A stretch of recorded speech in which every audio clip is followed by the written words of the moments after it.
Hey up everyone and welcome back to my channel. Hope you're all having a smashing day, you're staying inside and you're looking after yourself during this coronavirus pandemic. Today's video is going to be my NRL rivalry video, so I'm going to be doing a whole video based off NRL rivalries. I'm also going to be doing a section based off rivalries that stretch back to the New South Wales Rugby League, not just the NRL area. I was thinking about doing 3 or 4 sections and putting it into different parts for this video for the NRL, but I've just decided to just do an NRL rivalry section of the video and then a New South Wales Rugby League section of the video. Before I start, I'd just like to say that once again, thank you to everyone that's subscribed to my channel over the last couple of days. I'm up to 54 subscribers. I'm dead pleased with it. I'm really happy. Thank you all very much for subscribing to my channel, and thank you to all my current supporters and all my supporters that have been there from the beginning. I thank you very, very much. Before I start the NRL rivalry video, I also just want to say that if you want me to maybe speak about a particular rivalry more, I'll get into it in more depth and I'll do a full video just based on those two clubs and their rivalry. I'm going to try to make this video as short as I can. If I was to explain every single rivalry, I could be going for 2 or 3 hours here. So I'm just going to give you a brief overview of who I think are the rivals in the NRL, who are the biggest ones, and what rivalries were in the past that you may not have known about. So we first rivalry, I'm pretty sure that you all have this on your list. It's Eastern Suburbs versus South Sydney. So this is the oldest continuous rivalry in the NRL. Both clubs are foundation clubs, both founded in 1908. They both played in the first ever grand final in 1908, which South won. And ever since then, it's been a very bitter rivalry, and that's putting it lightly. Over the years, the clubs have argued over players, territory. There's been tit for tat when it comes to the results. It's a very, very fierce rivalry. It's gotten to a point where Russell Crowe, one of the owners of South Sydney, as part of his book of feuds, he's wrote a big section on Eastern Suburbs and how much South Sydney and the players and the fans should hate Eastern Suburbs. And in turn, I noticed on the Eastern Suburbs main website, they've actually got in their introduction, it says, we're the only foundation club remaining in the NRL, which is a light dig at the fact that South Sydney were kicked out in 1999 and resumed in 2002. So from Eastern Suburbs perspective, South Sydney are not a foundation club. Second on my list, Canterbury versus Parramatta. So Canterbury was founded in 1935, Parramatta in 1947, but the two clubs haven't liked each other ever since Parramatta coming into the competition. I've got older family members like my parents, my aunts, uncles and that said even prior to the 1980s, Canterbury and Parramatta, the games were also always very spiteful. Both sets of players, both sets of supporters didn't like each other. The rivalry really picked up in the 1980s, where the clubs played each other in a few grand finals, with Canterbury winning one and Parramatta winning one. Then there was obviously the big preliminary final in 1998. A few spiteful matches in between then, and then there was a couple of good finals matches in the late 2000s. Ever since then until present day, both sets of players and both sets of supporters don't like each other. Plenty of feeling in the match, and just an example of the feelings towards both sets of players.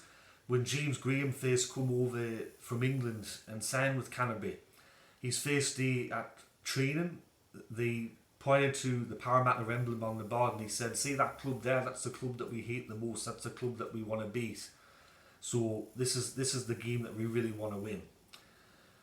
The third rivalry on my list is St George and South Sydney. St George founded in 1921, South Sydney founded in 1908. The clubs have played each other in a few grand finals. The clubs are very close geographically. There's been a few spiteful clashes in the past. One way that you can tell that St George are not particularly fond of South Sydney is when South Sydney were kicked out of the competition in 1999. St George wrote a letter to the NRL saying that if South were readmitted into the competition, that would be detrimental to the NRL. So obviously Souths weren't particularly happy with that, but you can certainly tell that from the St George side of things that they're not particularly fond of South Sydney. The fourth rivalry that I've picked is St George and Cronulla Sutherland. Little brother versus big brother. St George founded in 1921, Cronulla founded in 1967. Both clubs particularly don't like each other. There's been a lot of good matches in the past between each other. It's a very interesting rivalry in the fact that a lot of players either start as juniors in either club.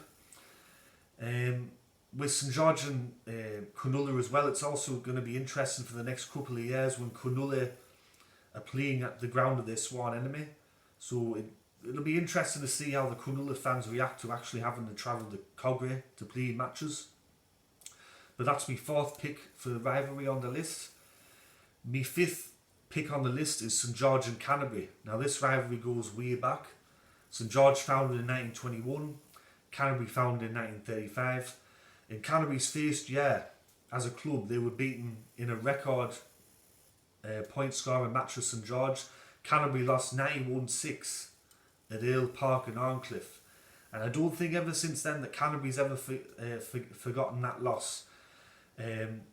Canterbury ended up getting their revenge on St George in the 1942 grand final, and ever since the two clubs have been very geographically close, but also very close on the tables. I've gone back through the history, and there's been countless games where either St George and Canterbury have played each other in grand finals and also played each other in big finals matches as well.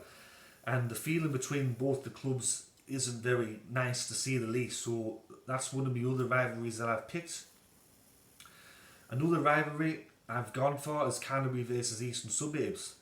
So Canterbury, founded in 1935, they claimed their first premiership in 1938, beating Eastern Suburbs in the grand final. East were going for fourth premiership in a row. Canterbury were going for their first. In 1940, Eastern Suburbs retained the favour by beating Canterbury in the grand final. And ever since then, the two clubs haven't liked each other. I remember a particular incident in 2004 where it got particularly nasty, where both sets of supporters set upon each other in the stands. There was fighting, there was riots, there was explosions let off in the ground, firecrackers. In the end, Canterbury got the last laugh in the grand final that year, but relationships between the two clubs remain frosty.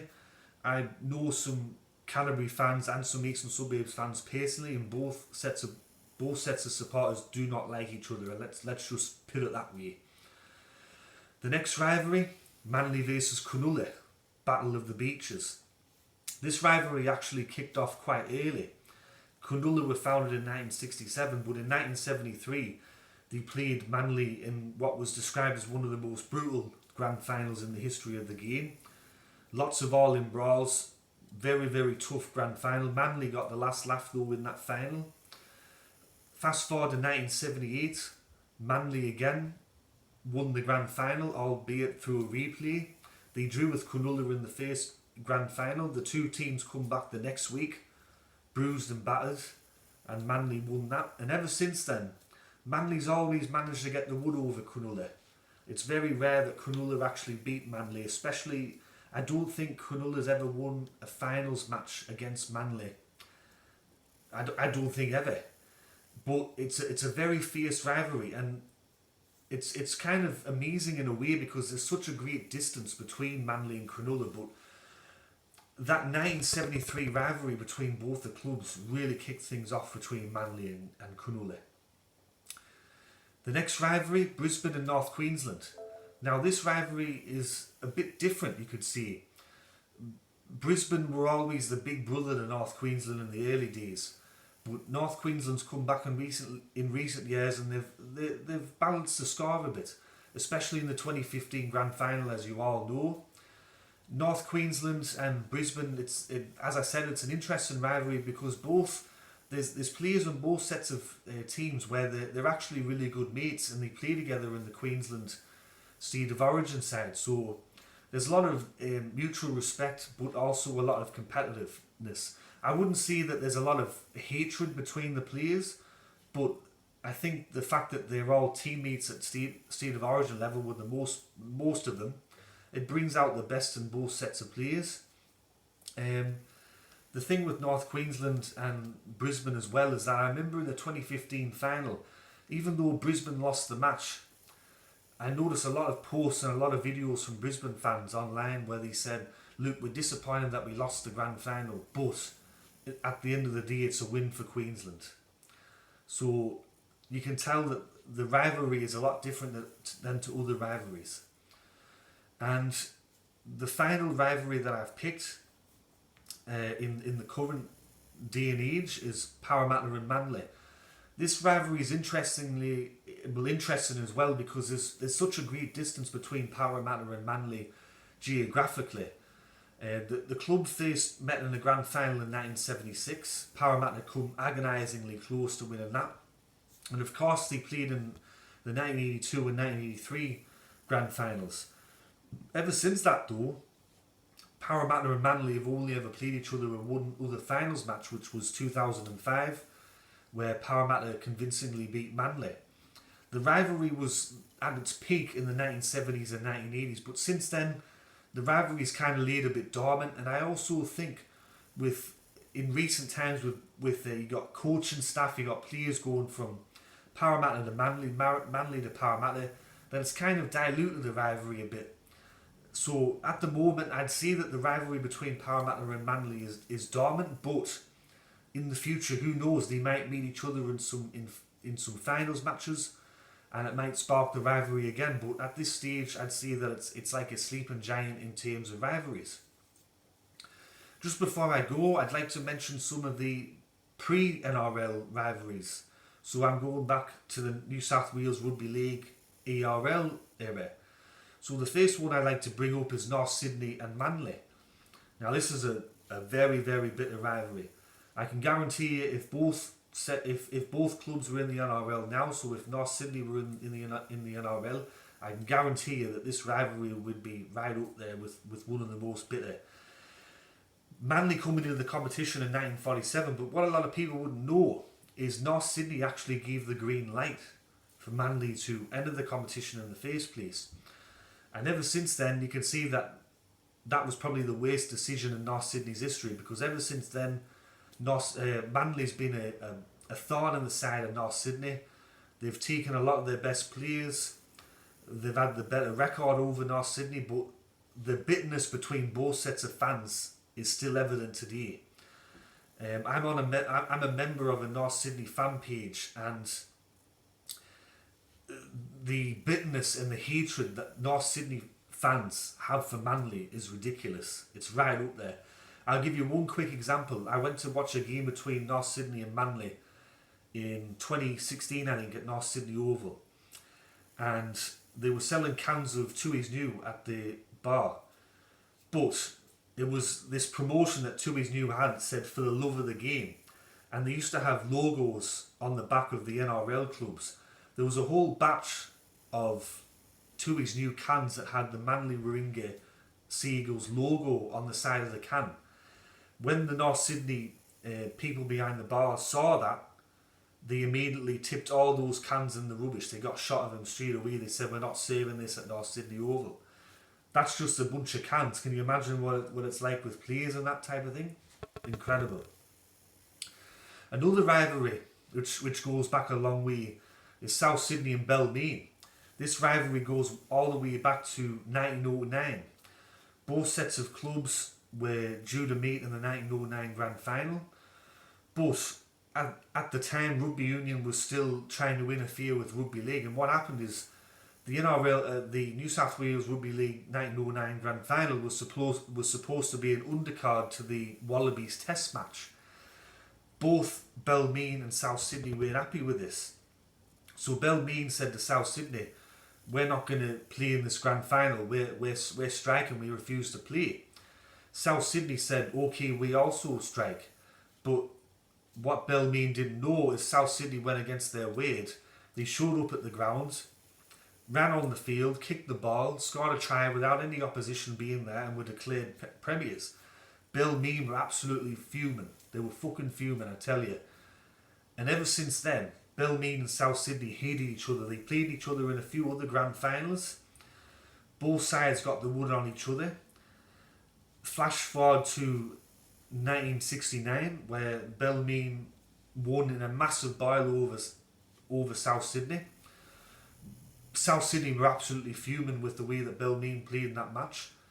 And even after the 1969 grand final, there were so many games that Belmead and South Sydney played against each other where there was a lot of bad blood. And I guarantee you, if Belmead and South were in the NRL today, so if Belmead never merged with West Tigers and they were still playing today, I can tell you it would be a very fierce rivalry. The third rivalry, Western Suburbs and Manly. This rivalry started in the 1970s and it continued through the 1980s. It was started in part by a man by the name of Roy Masters, who was the head coach of Western Suburbs.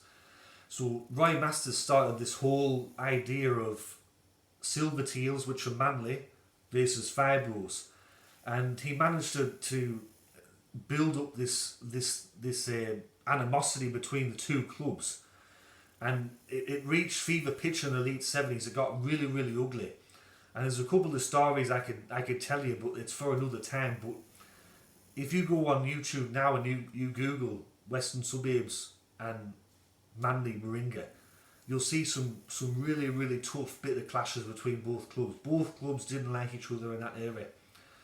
And my last rivalry on this list is one that people probably wouldn't know of.